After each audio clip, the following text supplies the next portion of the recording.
sneeze started this entire situation off, okay? I'm standing next to this guy. He turns towards me and he sneezes like this. He goes, "Fuh!" I looked at him and I went, God bless you. Yeah, I said it like that. I said it like that. God bless you.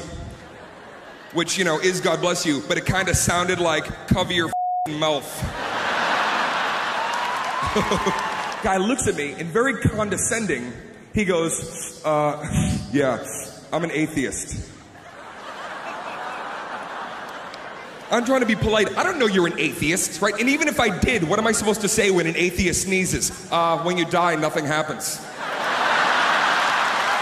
He goes, well, what about you? What did you grow up? I said, well, I was raised Catholic.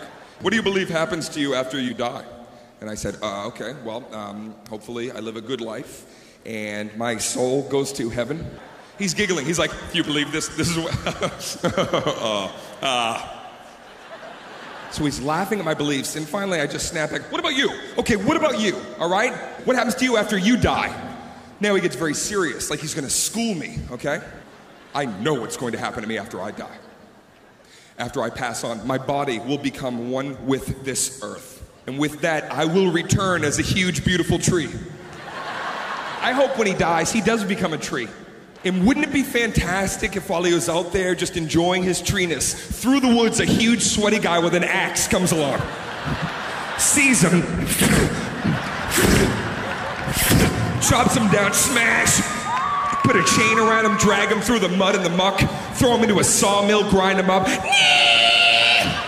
then you pound him down into paper, and once he's paper, you print the Bible on him.